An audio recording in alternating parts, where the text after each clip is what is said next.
tous et à tous qui nous suivez sur la TVRTFJ, TV La Foi en Jésus.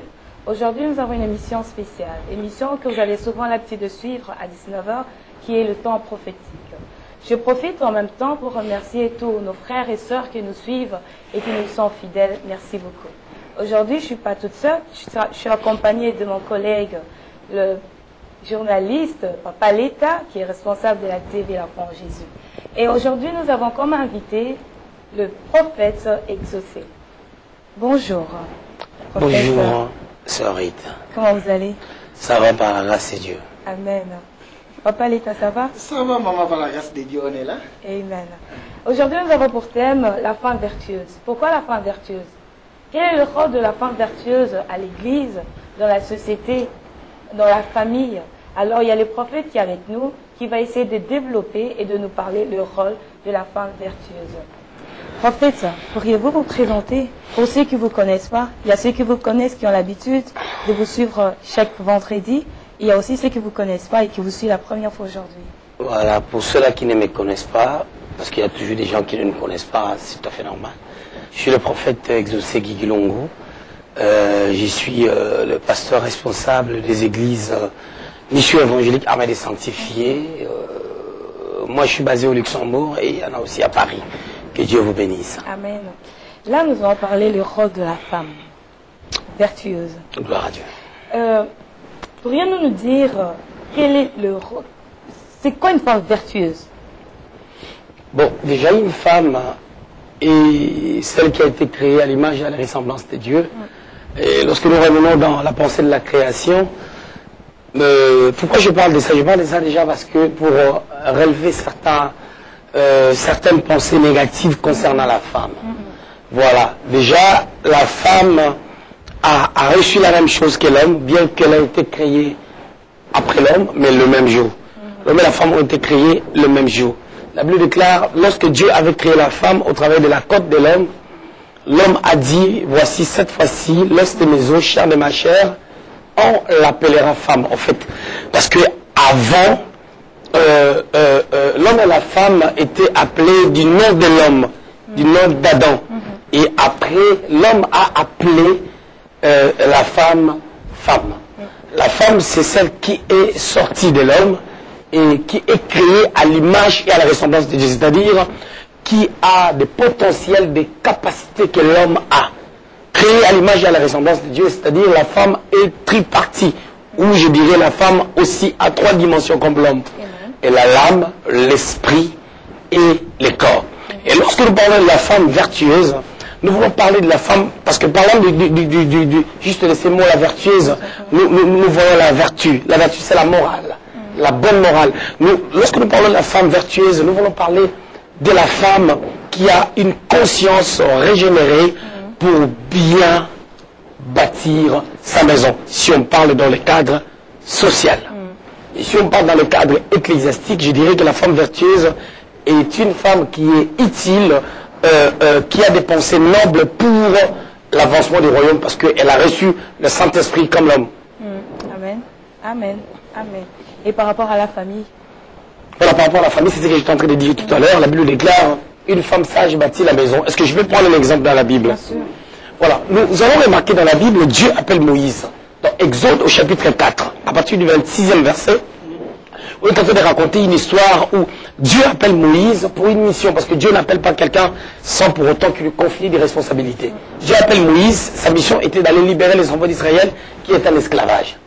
Pendant que Moïse était en train de faire le chemin, c'est-à-dire de Madian jusqu'à l'Égypte, il y avait des kilomètres à faire. Et en chemin, Moïse avait oublié la circoncision. Quand Dieu appelle Moïse, on était dans la dispensation d'Abraham, la 4e dispensation, la dispensation de la promesse. Et cette alliance a été scellée par la circoncision. Et Moïse a introduit les gens à la 5e dispensation. Mais quand Dieu l'a appelé, on était encore dans la 4e dispensation. Il fallait respecter les normes de cette dispensation. Mais il y avait l'enfant de Moïse qui n'était pas circoncis, selon le rite ou selon l'alliance qu'Abraham avait conclue. Vous remarquerez que dans le verset 27, on est en train de dire que Dieu voulait tuer Moïse. Dieu qui avait appelé Moïse, qui lui a confié une mission, il voulait le tuer parce qu'il n'a pas respecté l'alliance. de la circoncision, Séphora s'est souvenue parce qu'elle était une femme vertueuse. Une femme vertueuse, c'est celui qui se souvient, c'est celui qui est rattaché à la loi, à la parole. Amen. Mais je vais relever quelque chose. Cette femme-là, Séphora, elle n'était pas israélite. Elle n'était pas hébreu. Donc si on comprend bien, elle n'était pas même que la femme qui... Elle était étrangère. Elle n'était pas de la lignée d'Abraham. Elle n'était pas descendante d'Abraham. La circoncision, c'était pas son affaire. Mais tellement qu'elle s'est mariée à celui qui devait respecter la circoncision, elle devait connaître les origines de son mari afin de pouvoir le sauver. C'est-à-dire, lorsque nous parlons de la femme vertueuse, nous attendons quelque chose de la femme. C'est-à-dire, la femme est d'une grande utilité dans la société, à l'église, dans nos familles. Raison pour laquelle tu verras même, Satan avait compris ces choses. Satan est venu dans le jardin, il a commencé par attaquer la femme. Parce que le diable avait compris que l'homme va facilement accepter ce que la femme lui dira. Parce que la femme a quelque chose de particulier pour pouvoir convaincre. C'est de cette manière que moi j'interprète la chose. Au cas contraire, le diable allait voir l'homme. Et l'homme n'a même pas eu la capacité de pouvoir dire à la femme, stop. Non, Dieu m'avait dit, on ne fera pas ceci. Dieu m'avait dit, on ne fera pas cela. Non, mais la femme, l'homme a écouté la femme. C'est pour dire que voir une personne comme Séphora, qui pense à la circoncision, qui prend une pierre pour circoncire l'enfant, le sang a coulé et ce sang était utile pour pardonner la faute de Moïse. Celle qui n'était même pas descendante d'Abraham. Prof, donnez-nous un peu les exemples d'une femme vertueuse vis-à-vis d'un couple, ou bien dans une famille, ou bien dans un entourage, ou bien dans une relation. L'exemple déjà que je suis en train de prendre, Moïse avait une famille. C'est-à-dire, il y avait Moïse, il y avait sa femme, il y avait les deux enfants. C'est déjà une famille. Moïse devait mourir, ça allait être une perte pour la famille. Et qu'est-ce que la femme a manifesté comme caractère? Cette femme-là, elle s'est souvenue de la loi. Parce que, tu sais, aujourd'hui, les gens cherchent des bonnes femmes dans des maisons, mais la bonne femme, en dehors de la parole de Dieu, on n'en trouve pas. Une bonne femme, on la trouve à côté des eaux. Non, une Là, je femme parle de la dimension vertueuse, ça doit prophétique. être une chrétienne. Une femme convertie. Bien entendu. Convertie. Une femme vertueuse doit avoir la vertu de Dieu. C'est-à-dire, la vertu de Dieu, c'est la morale de Dieu, la parole de Dieu. Amen. Amen. C'est cette connaissance qui amène la morale, qui amène la morale de la personne à être régénérée, à être renouvelée, à pouvoir être un canal de la bénédiction. Et en dehors de Dieu, il n'y a pas la vie. Et imaginez-vous Séphora qui réfléchit. Vous savez, aujourd'hui toutes les filles aiment le mariage. C'est une bonne chose à tout le monde.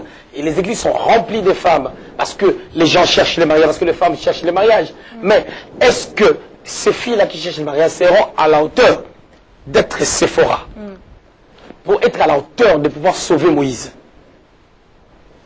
Parce qu'aucune personne n'est parfaite et aucune personne n'est complète. Bien sûr. Oh, ça ne suffit pas. Écoute, la pensée déjà de Dieu concernant la femme était quoi? Que la femme soit une aide.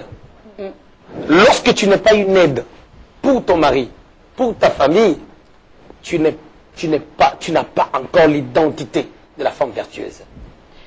L'effet d'être laide par rapport à l'homme, c'est que veut dire que l'homme n'est pas assez capable, ou bien c'est la femme qui voit un peu plus loin que l'homme quand le danger arrive et qui préserve plus la famille que l'homme? C'est pas forcément dans ce sens-là. Le fait d'être une aide nous rapporte déjà à comprendre que l'homme a des insuffisances.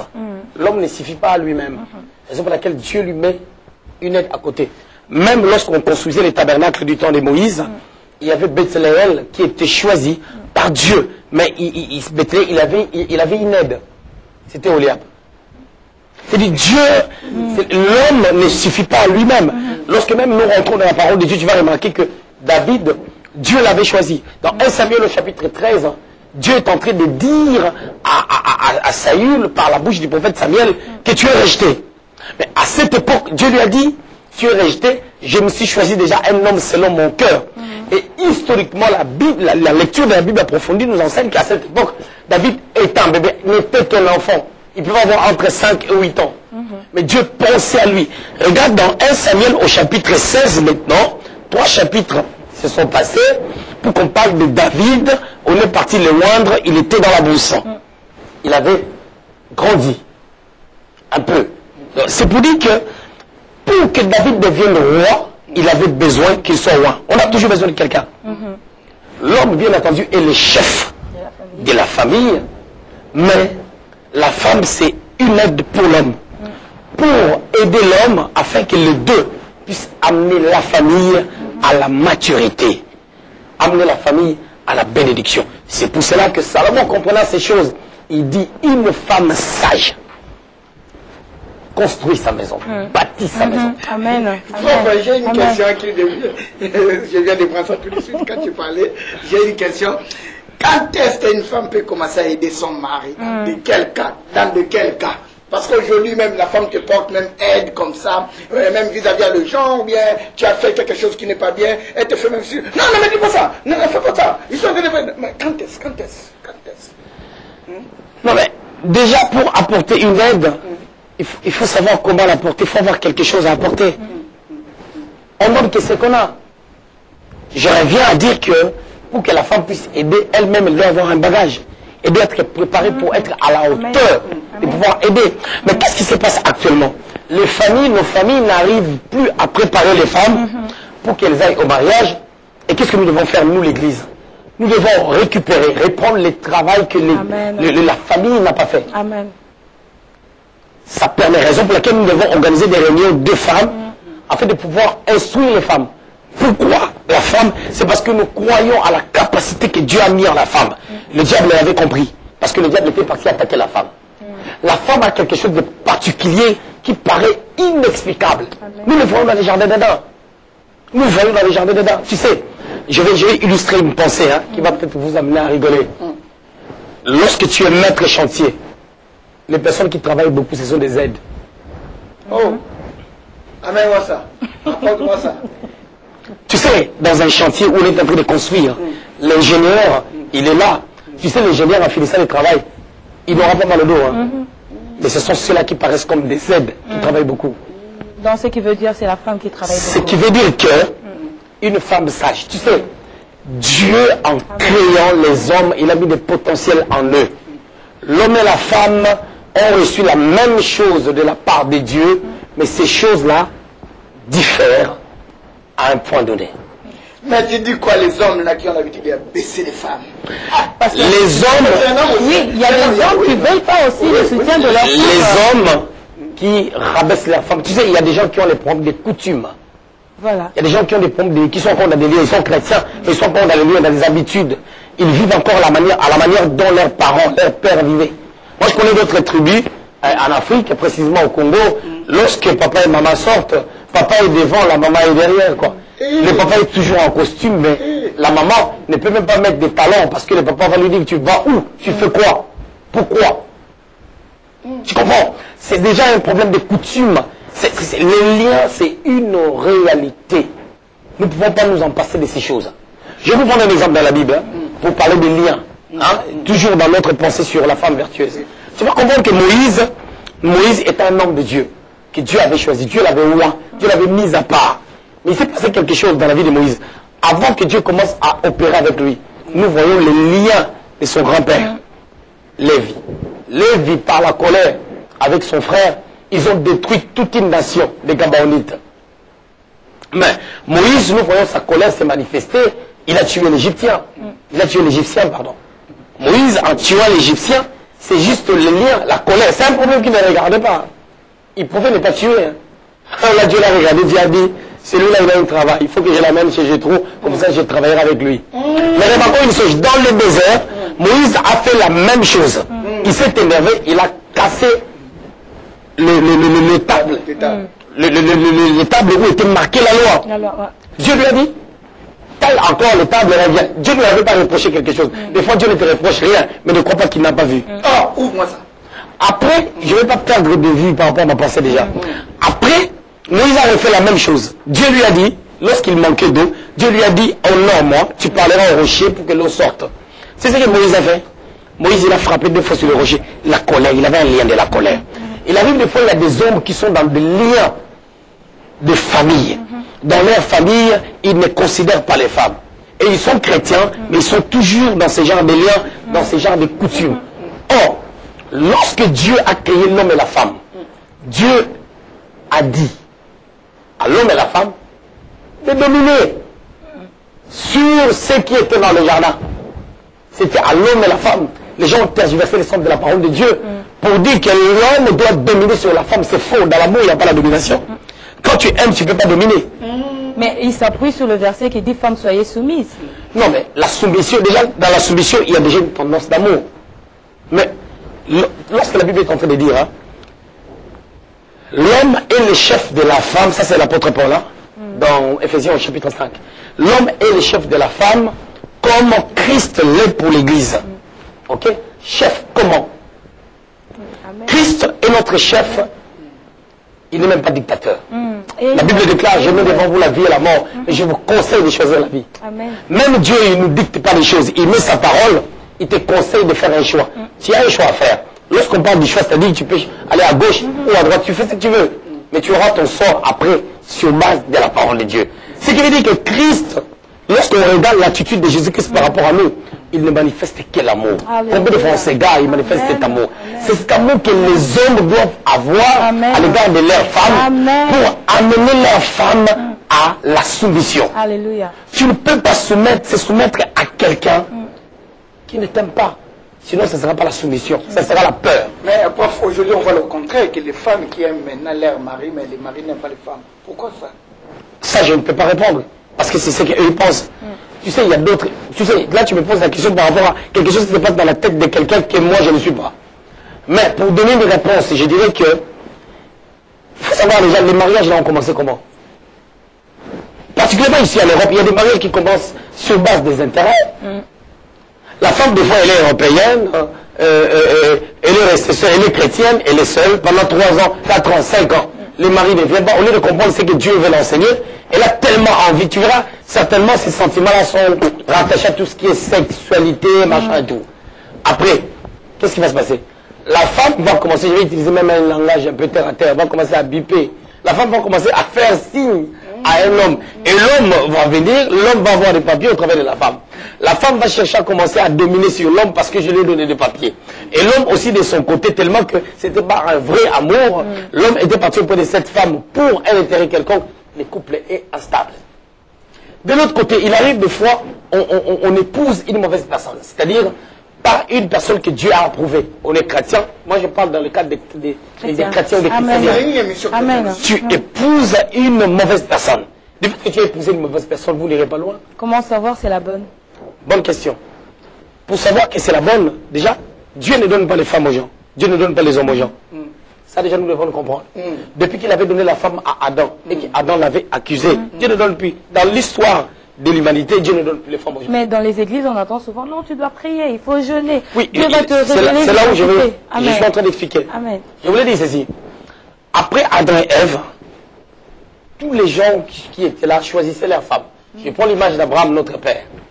Abraham a dit à son serviteur le plus ancien, celui qui connaissait Isaac, parce qu'il était le plus ancien, celui qui connaissait les sentiments même d'Isaac, celui qui connaissait Abraham, il lui a dit, va chercher une femme pour mon fils, parce que je ne veux pas que mon fils se marie avec les filles de Cana. Ok? On est parti choisir une bonne femme. Parce qu'une bonne femme, c'est celle qui sort d'une famille quelconque, d'une famille qu'on peut témoigner. Amen. Or, actuellement, Amen. comme les familles ne sont plus bonnes et que les familles n'arrivent plus à donner la bonne éducation, une bonne femme, c'est celle-là qui peut rester à côté des eaux. Amen. Comme Amen. Séphora, Moïse l'a trouvée à côté des eaux. Elle était bergère. Comme Rebecca, on l'a trouvée à côté des eaux. Parce que nous parlons de l'eau, nous parlons de la parole. Amen. Une bonne femme, c'est celle qui est ancrée dans la parole. C'est celle qui vit dans la parole de Dieu. Tu verras que lorsque tu choisis une bonne femme, il peut arriver aussi que une femme, c'est une bonne femme, mais ce n'est pas une femme pour toi. Amen. Prof, j'ai une question, excusez-moi, j'ai une question. Bien-aimés, vous nous suivez dans notre émission Les Temps Prophétiques. On est avec Prof Guigui Exaucé Lungu, pas le professeur de l'école, c'est prophète. Prof, j'ai une question à te poser vis-à-vis de la question que tu viens de répondre. Et aujourd'hui, là, on voit, vous aussi, de vos hommes de Dieu, vous êtes des promoteurs aussi des mariages, de chercher des femmes. pour des frères. Mais, et puis, on a fait une statistique de mariage des chrétiens, ne fait même pas 5 ans, 7 ans. Pourquoi ça? Tu sais, le problème qu'il y a là, on regarde la même chose. C'est un problème de maturité. Des fois, les hommes de Dieu souhaitent qu'à l'église, qu'il y ait des gens qui se marient comme ça, les gens de l'extérieur verront que dans cette église-là, les gens se marient. Ah bon? Tu comprends un peu? Ça, c'est une réalité. Je parle de ça par rapport à ta question. C'est une réalité, on ne peut pas s'en passer. C'est une réalité, ce sont des choses que nous voyons. Parce qu'on veut que les gens se marient. Alors, on essaie de connecter les gens pour que les gens puissent être ensemble sans qu'il y ait l'approbation de Dieu. J'étais en train de dire tout à l'heure que Dieu ne donne pas les femmes et les hommes aux gens. L'homme a un choix à faire. Et je vais dire quelque chose. La Bible déclare, l'homme quittera son père et sa mère, s'attachera à sa femme. La femme doit attendre que l'homme puisse venir le chercher, puisse venir le draguer. Amen. Déjà, parce qu'actuellement les femmes commencent à aller vers les hommes. Alors, il faut que l'homme fasse un choix et que la femme, si la femme dit, non, c'est le pasteur qui m'avait dit, c'est Dieu qui m'avait dit, la femme aimera parce qu'on lui a dit.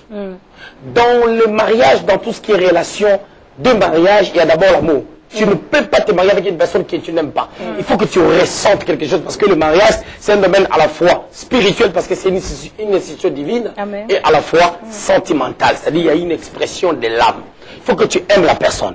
Si tu sens que tu aimes la personne, c'est là où tu vas présenter la chose à Dieu. Mon Dieu, regarde, il y a tel garçon, il y a tel monsieur qui m'aime. Moi aussi, je ressens des sentiments envers la personne. Papa, toi, tu dis quoi? Est-ce que ça peut marcher? C'est là où Dieu va t'éclairer. Alléluia. Dieu ne peut pas t'éclairer tant que tes sentiments sont emportés à 100%.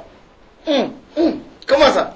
Parce qu'il arrive des fois, lorsque toi, tu as déjà ta décision. Parce qu'il y a des gens qui disent que j'ai besoin de la direction de Dieu, mais ils ont déjà pris leur décision sans Dieu. Là, le Saint-Esprit ne te parlera pas. Même si on te parle, tu vas commencer à chercher des raisons. Mais là, tantôt, vous avez dit il faut d'abord avoir des sentiments et après aller chez Dieu pour prier pour le problème. Lorsque j'ai dit qu'il faut avoir des sentiments, tu ne peux pas aller demander à Dieu si quelque part tu ne ressens pas quelque chose. Parce que si tu ne ressens rien, ne va même pas voir Dieu. Et s'il y a les sentiments? S'il y a des sentiments, va voir Dieu. Mais déjà, le fait d'avoir des sentiments, quelque part, c'est déjà... Non, tu sais, lorsque nous parlons des sentiments, même, je prends l'exemple terre à terre. Moi, j'aime des fois prendre des exemples terre à terre. Même lorsque nous parlons de la nourriture, la salade, c'est une nourriture, non? Bien sûr. Mais ça remplit pas, quand on mange la salade, on n'est pas trop rassasié que si on mange du pondou, des madesses ou, je sais pas, une bonne quantité de frites, la viande et tout. Tu comprends? Et c'est aussi la nourriture. Bien sûr. C'est pour dire que lorsqu'on parle des sentiments, les sentiments ont des degrés. Les sentiments ont des dimensions. De quels sentiments que je suis en train de parler? Je ne parle pas des sentiments sexuels. Je parle de quelque chose qu'on ressent en disant par exemple que non, je suis une femme, je suis célibataire. La Bible dit qu'il ne faut pas, que l'homme soit seul, c'est-à-dire la femme aussi. Donc, je vois qu'avec cette personne, naturellement, ça peut peut-être marcher. Ok? Mais comme je suis chrétienne, j'aimerais mieux avoir l'approbation de Dieu. Amen. Et si Dieu ne voit pas d'inconvénients, il valide. Mais d'autres personnes, ils vont au-delà des sentiments. C'est-à-dire, leurs sentiments vont dans une autre dimension. La personne commence déjà à avoir des images qu'elle est au lit avec cette personne. Ils sont en train de faire des caresses et tout. Tu comprends? Facilement, on attire des maris de nuit. Dans les églises, il y a plein de femmes possédées par des maris de nuit. Prof, j'ai une question. Ça, c'est une question qui vient de... Prof, est-ce qu'on peut connaître une femme avec vis-à-vis à son langage? Parce qu'il y a des femmes qui sont insolentes même. C'est une femme mariée, mais quand ils parlent, papa... La Bible déclare, vous la connaîtrez par leurs fruits. Une femme vertueuse, tu vas la connaître par leurs fruits. Je reviens au texte de Séphora. Exode chapitre 4, versets 26, 27, 28, on parle de ces choses.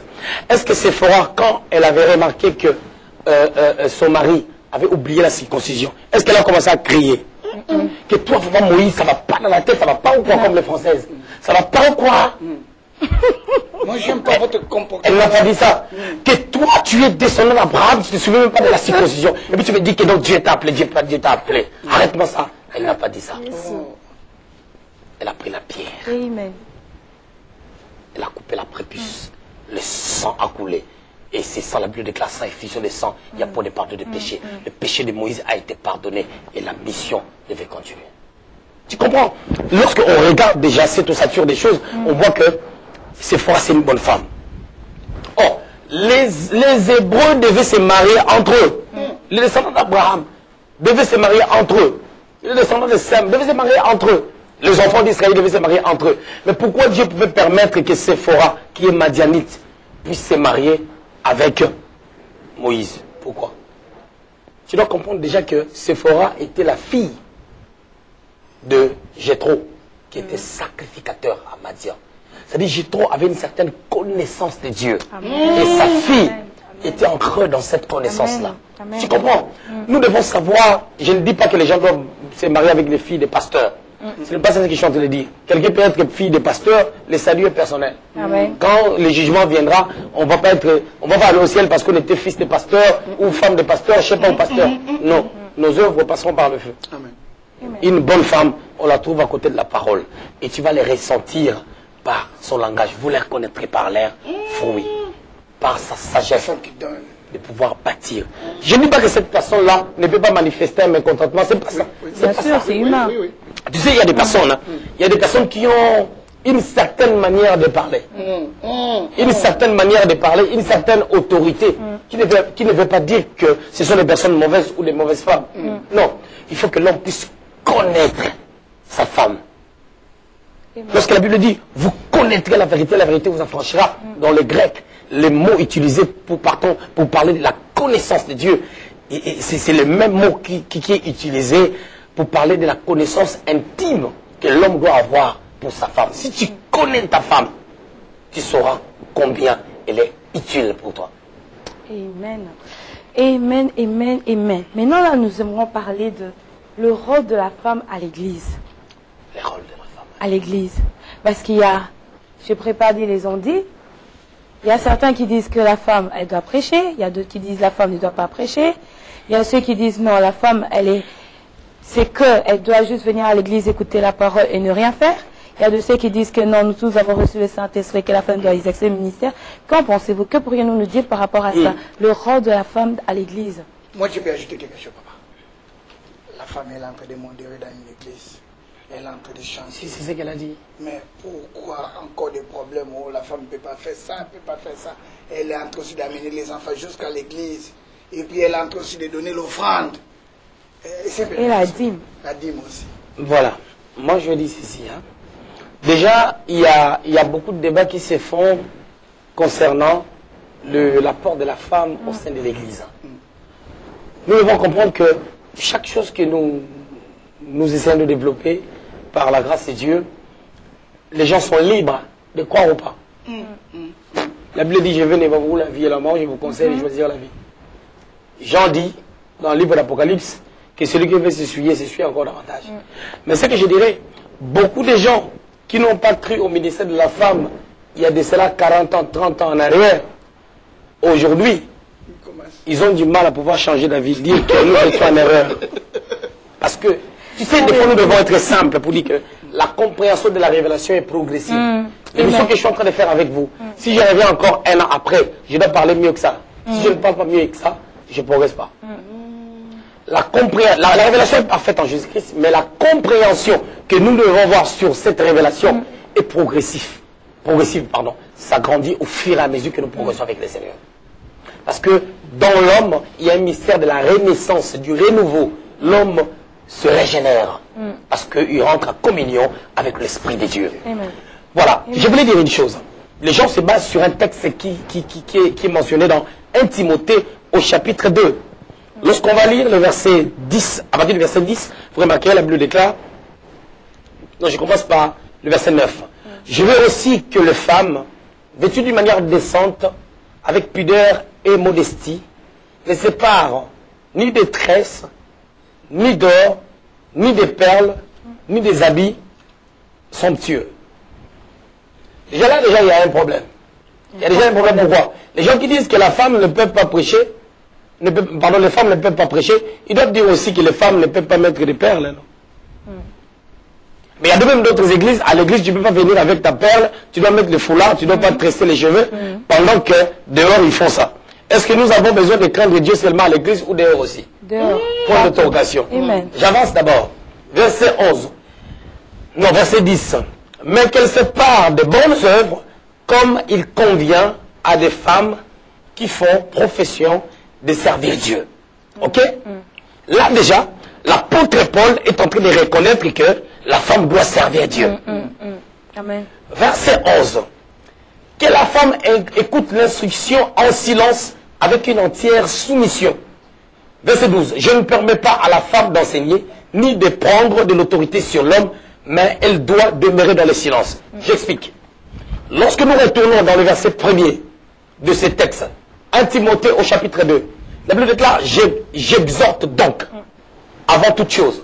L'apôtre Paul est en train de dire dans ce chapitre, vous allez remarquer que dans ce chapitre, Paul est en train d'exhorter Timothée pour que Timothée, en mission, qu'il aille exhorter les gens. Mais lorsque nous rentrons profondément dans cette pensée, Paul, pendant qu'il est en prison, il est en train de préparer Timothée à aller dans une église précise pour donner des instructions. Et cette église, c'est une église que Paul connaissait les caractères des gens. Amen. Amen.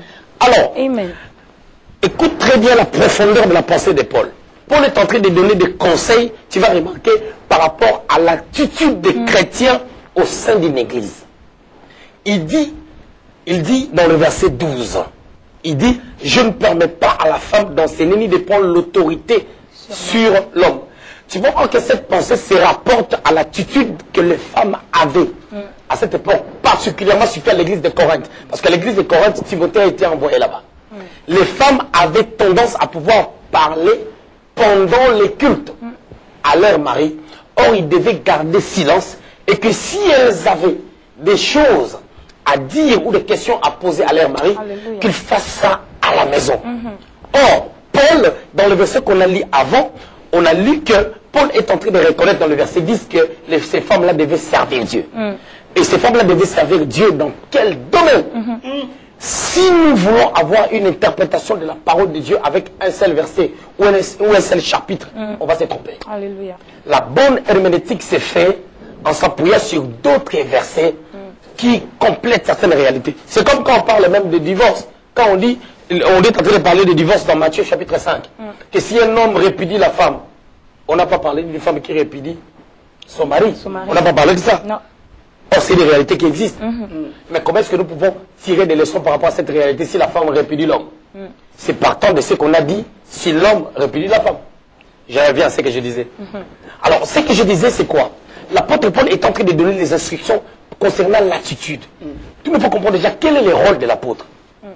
L'apôtre est là pour bâtir les vies des gens, afin que les gens abandonnent les anciens fondements pour une nouvelle direction. C'est pour cela que Jésus-Christ a envoyé premièrement pour son église les apôtres. Parce qu'ils avaient une autorité que Dieu avait mis en eux pour briser les anciens fondements égyptiens, les anciens fondements que les gens avaient reçus. C'est pour cela que tu remarqueras qu'il y a eu même des prophètes dans les temps anciens.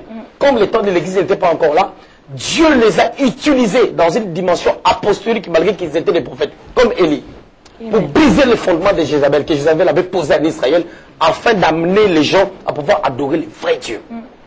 Et de ne plus boiter de deux côtés. C'est-à-dire la pensée de la femme.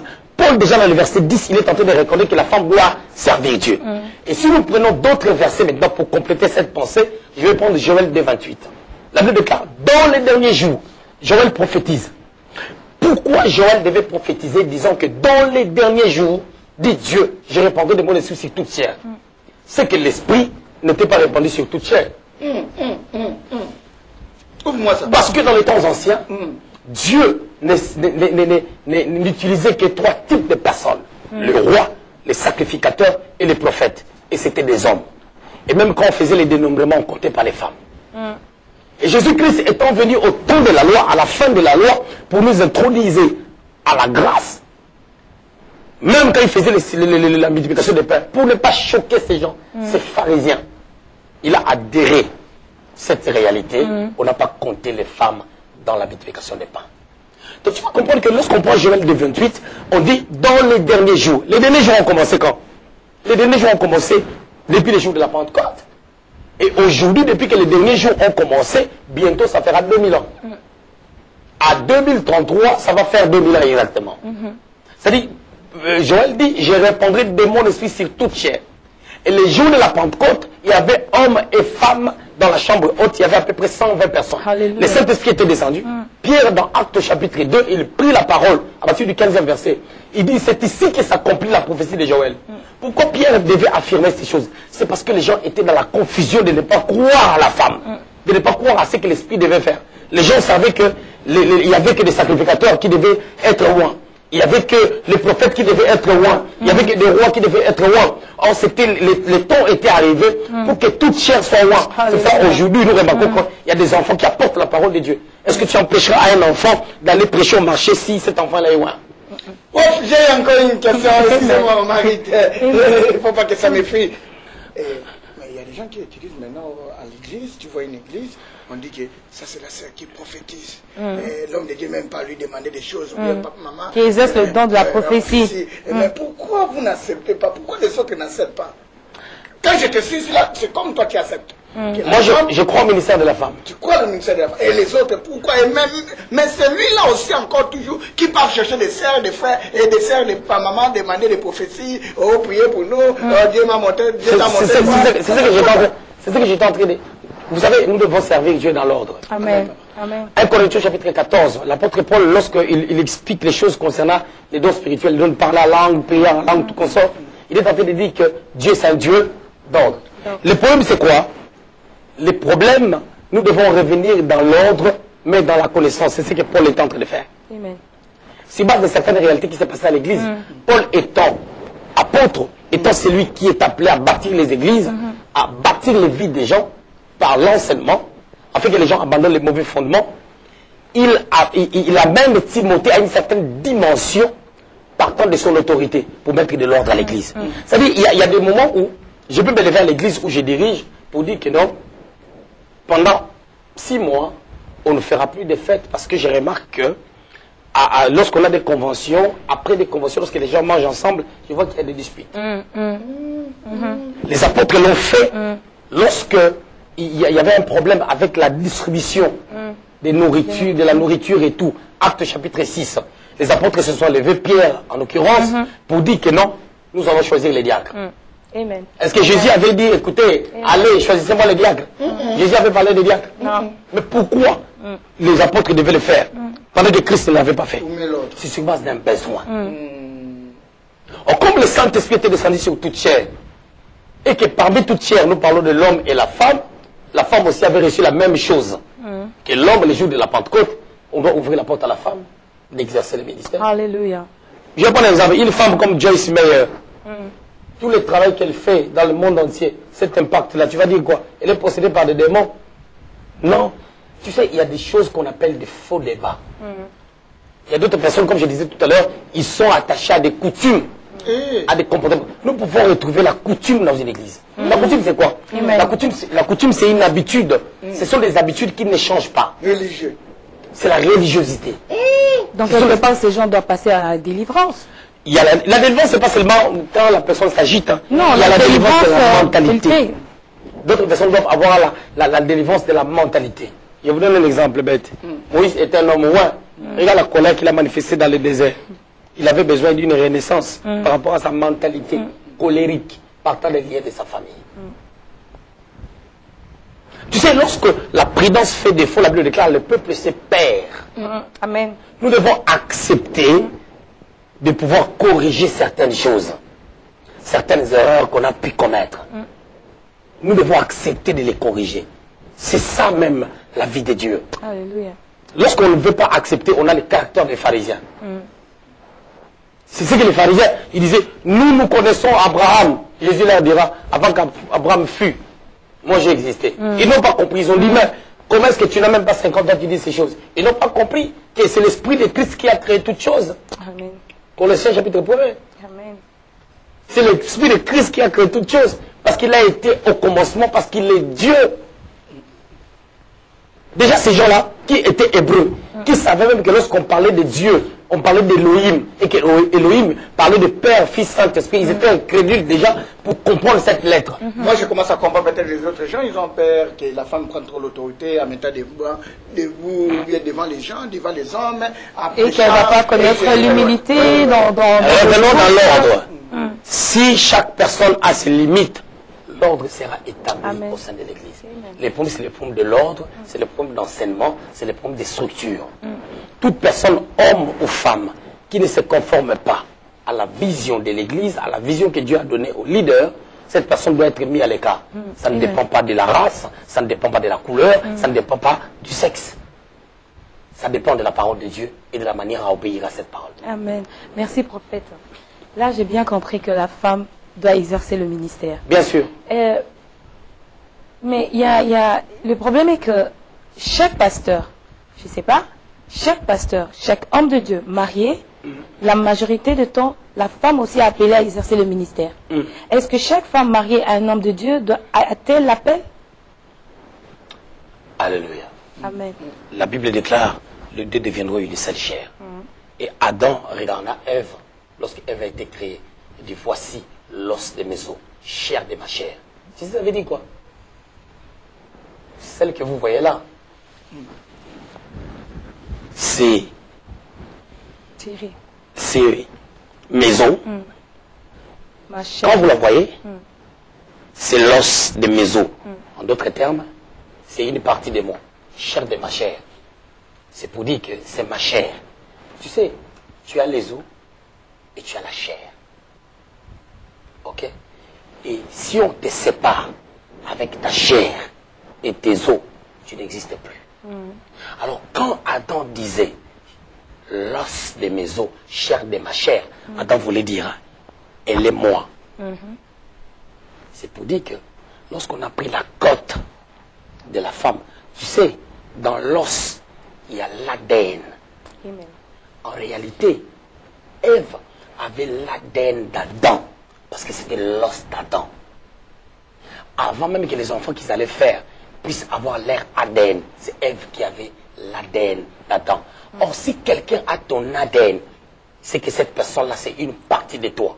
C'est pour dire que la femme bénéficie déjà de l'onction, de la grâce que son mari a.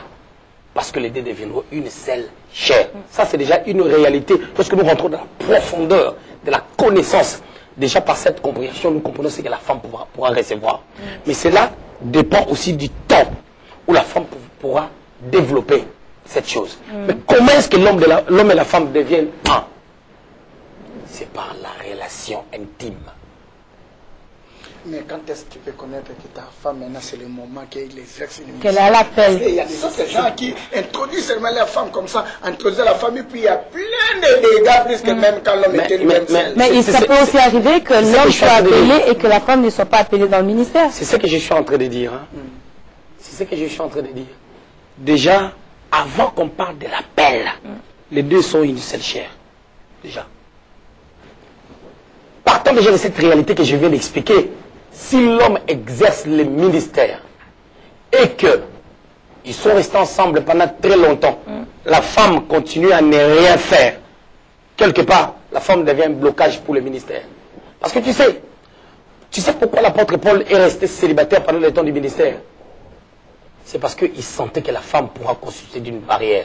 Parce que quand tu t'es marié avec un homme roi et que tu n'as pas la mentalité du royaume comme lui, le ministère va chuter. Alors pour développer la mentalité du royaume, tu sais, lorsque nous servons Dieu, le service de Dieu amène en nous une certaine dimension de l'onction. Et si nous lisons la parole de Dieu dans le livre de Deutéronome, je crois au chapitre 23 ou 25, la Bible est en train de dire, vous servirez l'Éternel. Et l'Éternel bénira votre pain. Il éloignera la maladie. C'est-à-dire quand on sert Dieu, il y a une protection sur nous. Et si la femme reste dans le banc, reste sur sa chaise de maman pasteur, elle ne sert pas les seigneurs, elle n'aura pas cette onction de protection.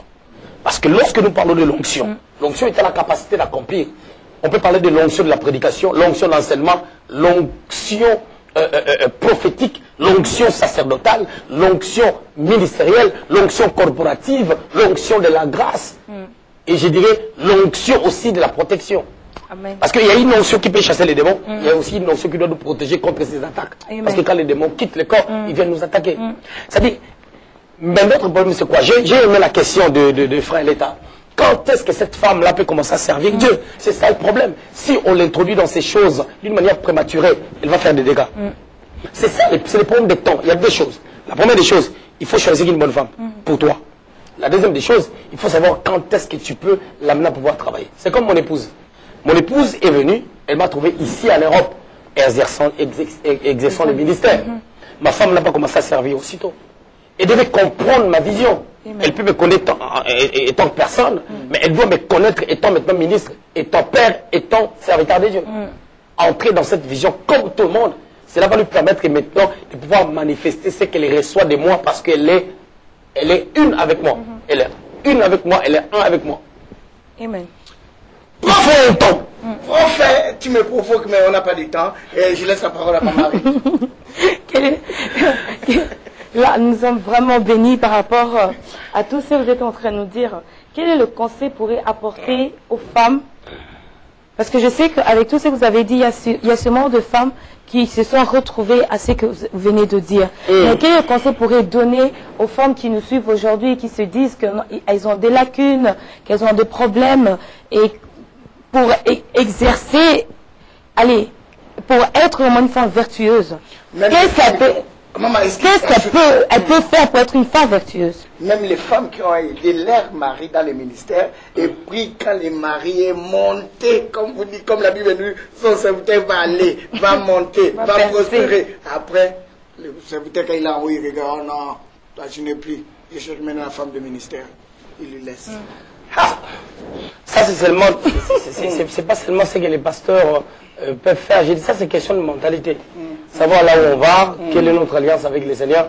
Tu sais, certaines choses, ça vient dans nos vies lorsque Dieu commence à bénir. Mais or, si nous voyons Dieu que dans les bénédictions, c'est malheureux, c'est triste. Nous devons voir le royaume. C'est ça le problème, en fait. Moi, j'ai dit, le monde dit, la nature dit, ou il y a un allage qui dit, tout c'est pas ici-bas. Ok? Mais la Bible déclare, c'est qu'un homme aura sémé, il le moissonnera. C'est-à-dire, c'est qu'un homme aura sémé, il le moissonnera. Si tu sèmes le bien, tu vas récolter des bonnes choses. Si tu sèmes le vent, tu vas récolter la tempête. C'est ça, c'est la conduite de tout un chacun. La conduite de tout chacun, et Dieu met devant nous la vie et la mort. Il nous conseille de choisir la vie. La parole est là. Les gens doivent revenir à la parole. Comme la sœur disait tout à l'heure, que qu'est-ce que ces femmes-là doivent faire? Ces femmes-là doivent retourner à la parole de Dieu. Quand tu es une femme vertueuse et que les réalités veulent te voler ta vertu, tu dois écouter Dieu, savoir comment agir. Parce qu'il arrive des fois, tu es une bonne femme, mais tu sens vraiment qu'avec les maris, à une certaine période, ça ne marche pas. Suite à l'élévation, suite à des choses qui se passent. Tu dois retourner auprès de celui qui t'avait donné son accord pour dire que non, marie-toi. Retourne auprès de lui, prie à Dieu. Et Dieu te dira aussi là où tu as failli, ou Dieu te dira c'est une épreuve, persévère. Dieu te donnera l'orientation avant que tu prennes une décision quelconque. Dieu te donnera l'orientation. Mais nous sommes dans une période où les gens ne prient plus.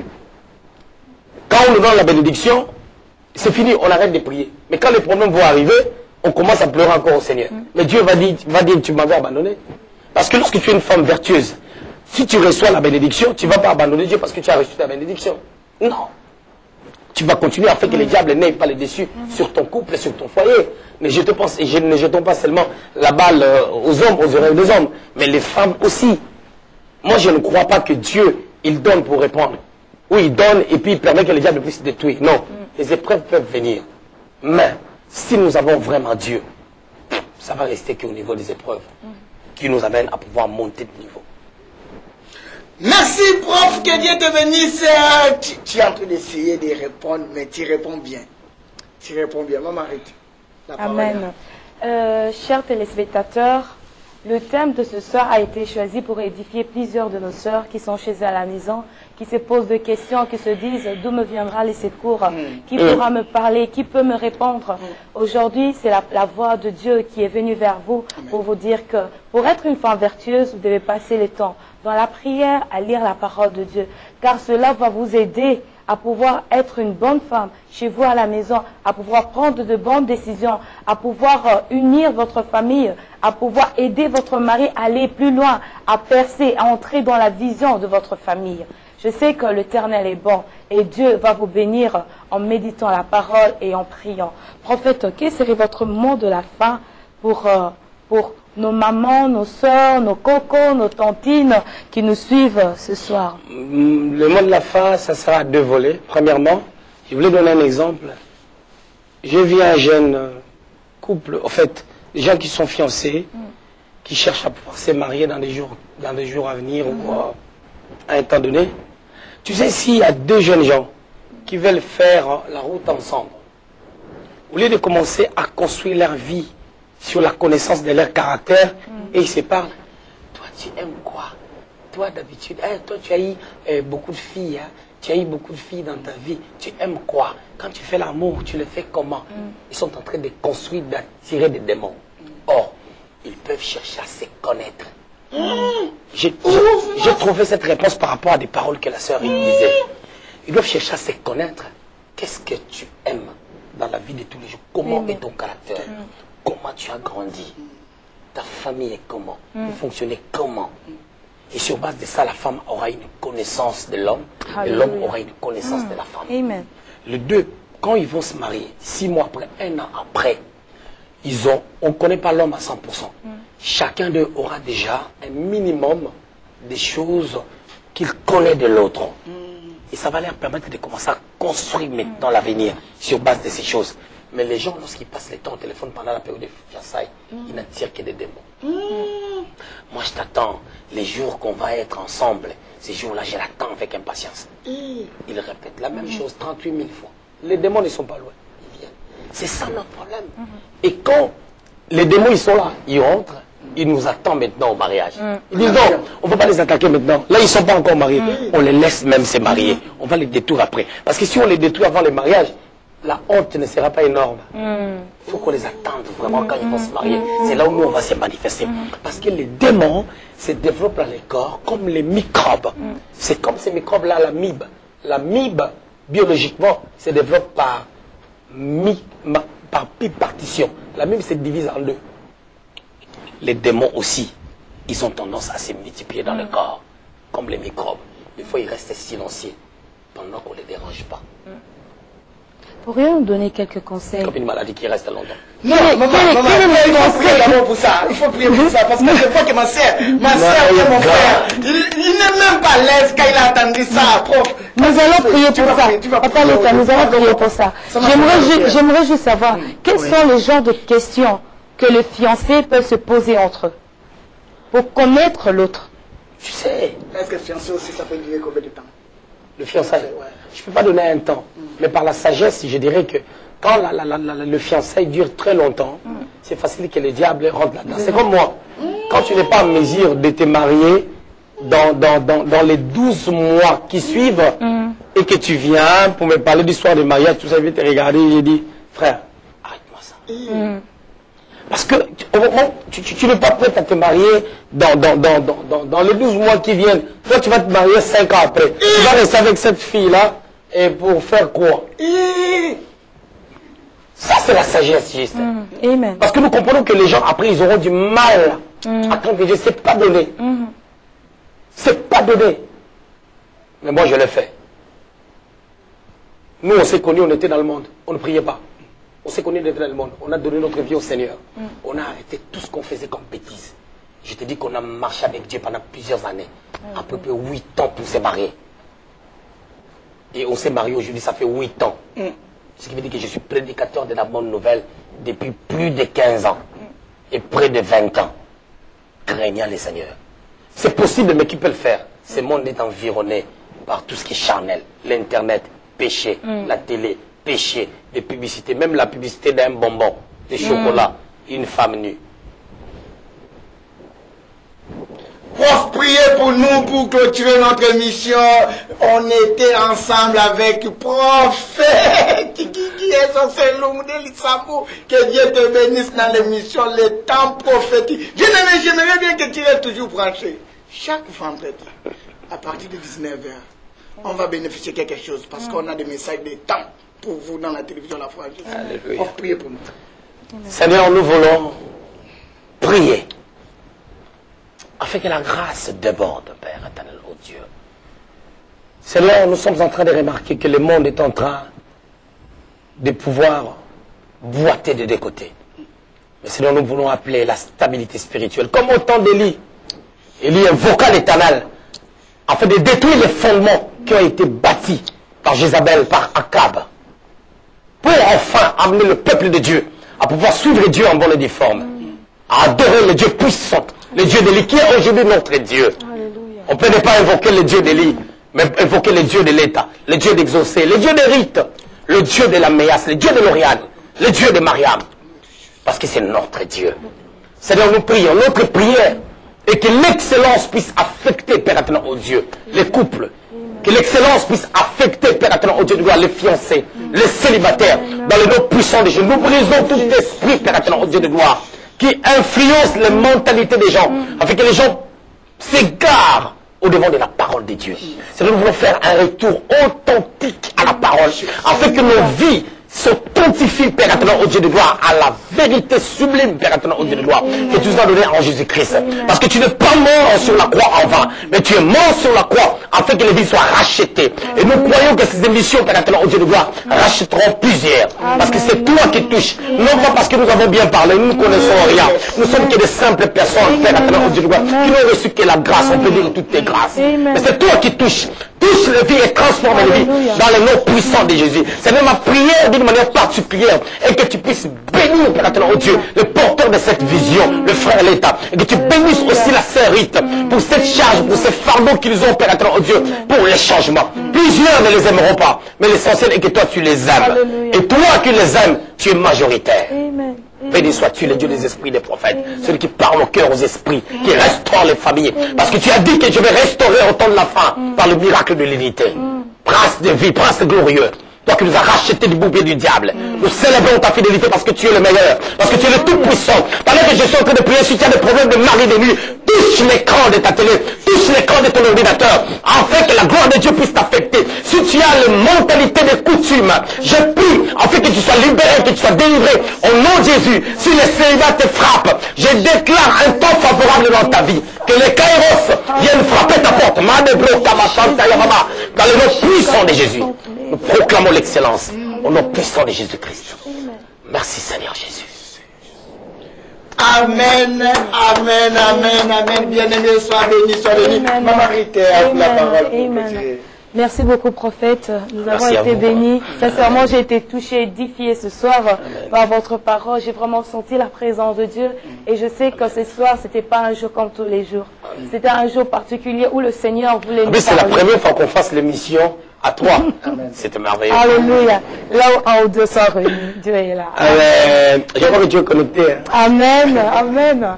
Que Dieu vous bénisse abondamment et une bonne soirée. Amen. Bye, bye, bye, bye. Merci pour que tu es béni. Merci.